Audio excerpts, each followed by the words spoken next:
आज की वीडियो में मैं बात करने वाला हूँ सप्तम भाव के बारे में। सप्तम भाव केवल विवाह और साझेदारी का ही भाव नहीं है, इसके अलावा भी यह बहुत कुछ है।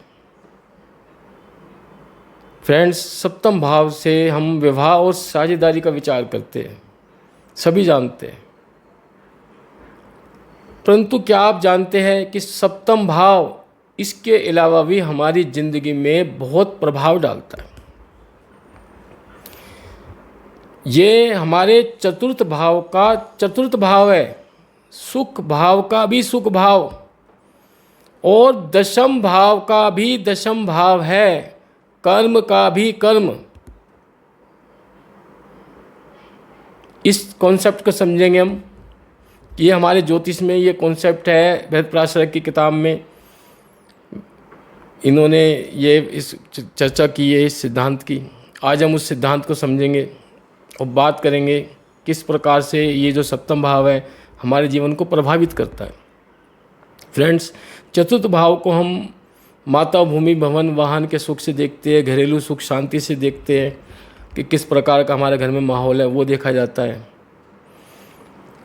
अगर चतुर्थ भाव मजबूत है किसी व्यक्ति का, उसमें शुभ ग्रह बैठे हुए हैं, शव राशि में बैठे हैं या उच्च राशि में बैठे हुए हैं, या उस पर किसी शुभ ग्रह की दृष्टि है, उच्च ग्रह की दृष्टि है, तो हम कहते हैं हमारा चतुर्थ भाव मजबूत है और व्यक्ति को ऐसे में भूमि, भवन, वाहन का असीम सुख प्राप्त होता है।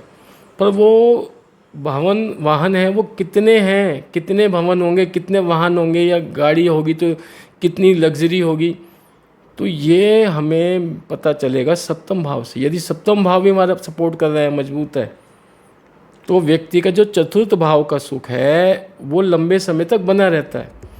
नहीं तो हमें ये नहीं पता कि चतुर्थ भाव का सुख हमारा आज है, क्या 20 साल 25 साल बाद भी वो सुख रहेगा।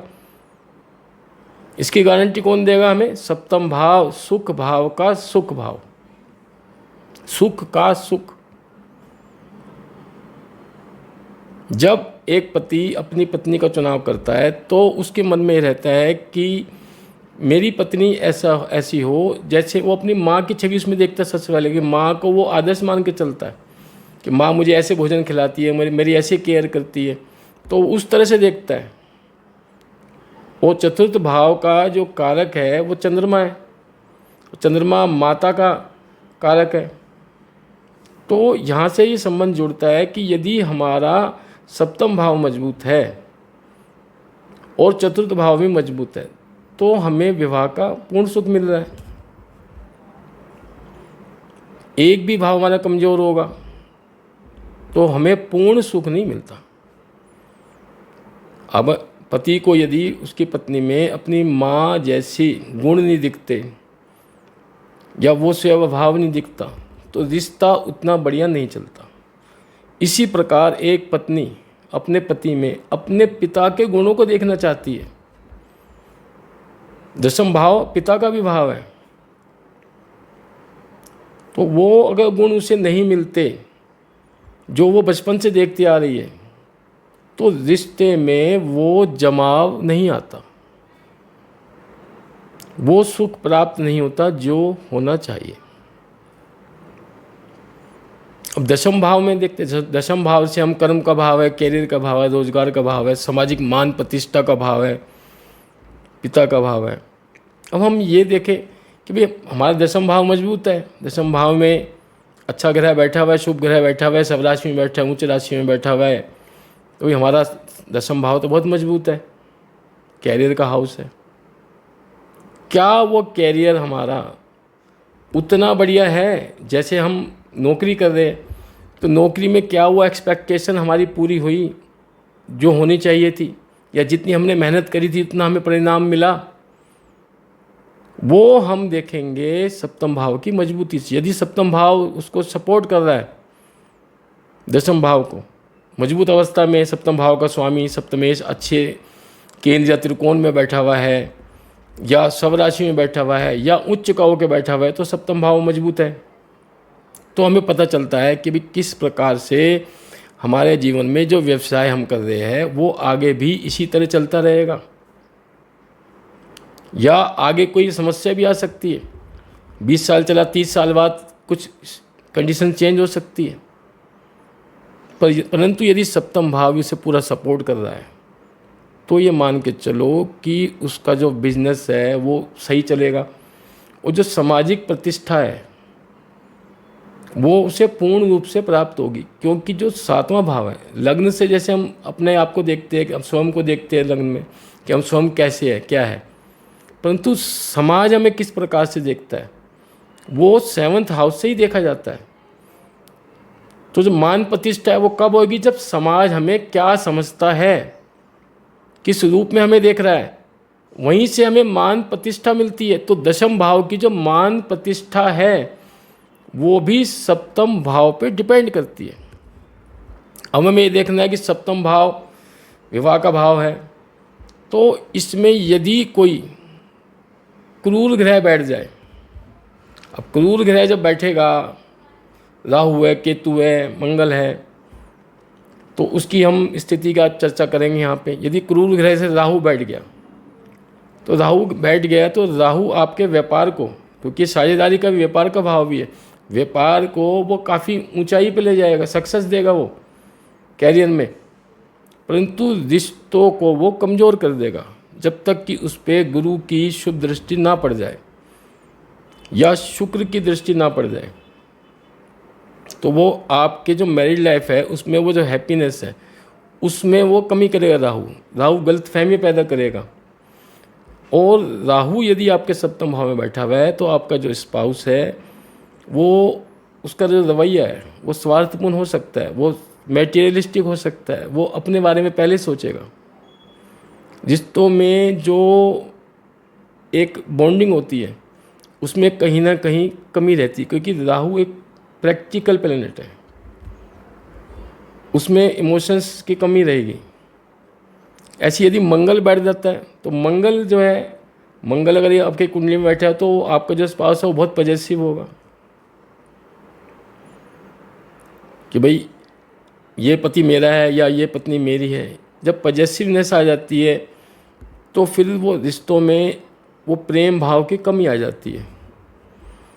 वो मंगल है, मंगल मान लो पूरे सब राशि में बैठा है, उच्च राशि में बैठा है, तब तो मंगल यहाँ बैठा है, बढ़िया रहेगा, वैवाहिक लाइफ कोई दिक्कत नहीं है, मजबूत रहेगी, सेक्सुअल लाइफ आपकी बहुत बढ़िया रहेगी, कोई दिक्कत नहीं है, क्योंकि मंगल एक एनर्जेटिक ग्रह है। परंतु यदि वो नीच राशि में बैठा हुआ है या उस पर और ग्रहों की दृष्टि पड़ रही है, पीड़ित है किसी तरह से भी वो, तो मंगल फिर आपकी वाणी में कठोरता ला देगा। डिसिप्लिन की जगह वो कठोर रवैया हो जाएगा, आपका रूखापन आ जाएगा, क्योंकि मंगल एक ऐसा ग्रह है, मंगल सेनापति है। सेनापति को यहाँ पे डायरेक्शनल सपोर्ट नहीं मिलती है, वैवाहिक जीवन से उसका कोई लेना देना नहीं है, वो तो युद्ध के मैदान में ही अच्छा लगता है। यहाँ पे यदि शुक्र बैठा हुआ है सप्तम भाव में तो वो वैवाहिक जीवन का भरपूर सुख आपको देगा। परंतु यदि गुरु भी बैठा हुआ है अकेला, वो भी किसी स्त्री के कुंडली में गुरु अकेला है, और यदि उस पर किसी शुक्र की दृष्टि नहीं है या चंद्रमा की दृष्टि नहीं है, तो गुरु भी अकेला यहाँ पे ठीक नहीं माना जाता है स्त्री की कुंडली में। और कई बार ऐसा होता है कि ऐसी स्त्रियों का विवाह भी नहीं होता, क्योंकि उनकी एक्सपेक्टेशन बहुत बढ़ जाती है अपने पति को लेकर के। एक्सपेक्टेशन इतनी बढ़ जाती है कि उस एक्सपेक्टेशन को पूरा करने वाला, मीट आउट करने वाला जीवन साथी उसे मिलता ही नहीं है, वो ढूंढते रह जाती है, और उसकी ऐसे उम्र निकल जाती है, एज निकल जाती है, ऐसी समस्या हो जाती है। अब शनि बैठा हो तो शनि यदि विवाह के घर में बैठा है तो वो पीड़ा देगा, दुख आएगा, कष्ट आएंगे, वैवाहिक जीवन में वो सुख नहीं होगा, उसकी कमी रहेगी। परंतु यदि शनि मकर राशि में बैठा हुआ है या कुंभ राशि में बैठा है अपनी राशि में, तो विवाह के हाउस में भी वो अच्छा फल देगा। ये जरूर है कि पार्टनर आपका आपकी उम्र से बड़ा मिल सकता है, परंतु अनुभवी होगा, पैसे वाला होगा, न्यायप्रिय होगा, ईमानदार होगा, ये क्वालिटी उसमें ज़रूर मिलेगी। परंतु वो सुंदर होगा ऐसा नहीं होगा, क्योंकि शनि को सुंदरता से कोई लेने देना नहीं है। सुंदरता में कमी मिल सकती है, परंतु लाइफ अच्छी चलेगी, उसमें कोई दिक्कत नहीं आएगी। और हम बात करी थी चंद्रमा की। चंद्रमा यदि 7th हाउस में बैठा हुआ है तो बहुत बढ़िया चल रहा है, अच्छा चल रहा है, कोई परेशानी नहीं है। परंतु यदि चंद्रमा के साथ शनि बैठ जाए या शनि की राशि में चंद्रमा बैठा हुआ है तो विष योग बन जाएगा। फिर वैवाहिक जीवन में बहुत उतार चढ़ाव रहेंगे, अच्छा बुरा इस तरह चलता रहेगा। परंतु यदि किसी शुभ ग्रह की उस पर दृष्टि पड़ रही है, पूर्ण दृष्टि, गुरु की दृष्टि पड़ जाए पूर्ण, तो उसमें क्या होगा कि जो गुरु है वो उस हाउस को संभाल लेंगे। या चंद्रमा जो है वो स्वयं की राशि में बैठा हुआ है और मजबूत अवस्था में बैठा हुआ है और शनि की डिग्री कम है, शनि कमज़ोर अवस्था में बैठा हुआ है, तब भी ये विवाह चल जाएगा, उसमें कोई दिक्कत नहीं आएगी, क्योंकि चंद्रमा मजबूत हो जाएगा। क्योंकि चंद्रमा फिर एक्चुअली क्या है, अगर ये जो राशि है 7th हाउस में यदि चंद्रमा की राशि है, मान लो कर्क राशि है, 4 लिखा हुआ है और चंद्रमा यहाँ बैठा हुआ है, तो चंद्रमा मजबूत है। यहाँ पे चंद्रमा इस 7th हाउस के घर का मालिक है और फिर शनि बैठ भी जाता है तो फिर शनि इसको कुछ नहीं बिगाड़ सकता, क्योंकि मकान मालिक मजबूत है और किराएदार को वो फिर गलत नहीं करने देगा। परंतु जैसे शनि है, शनि अपनी राशि में बैठा है, कोई दिक्कत नहीं है। पर यदि शनि शुक्र की राशि में बैठ जाता है, वृषभ राशि में, वृषभ लगन में, खास तौर पे वृषभ लगन में, तो ये बिल्कुल अच्छा नहीं रहता है। क्योंकि वृषभ लगन यदि है आपकी है तो यहाँ पे आपके वृश्चिक राशि आएगी 7th हाउस में, मंगल की राशि, और उसमें शनि बैठा हुआ है तो स्थिति खराब रहती है। परंतु यदि मंगल फिर भी उच्च का होकर बैठा हुआ है, उच्च का होकर बैठा हुआ है, उसका कब होगा मंगल, जब मंगल मकर राशि में होगा तो वह अपने हाउस को फिर संभाल लेगा।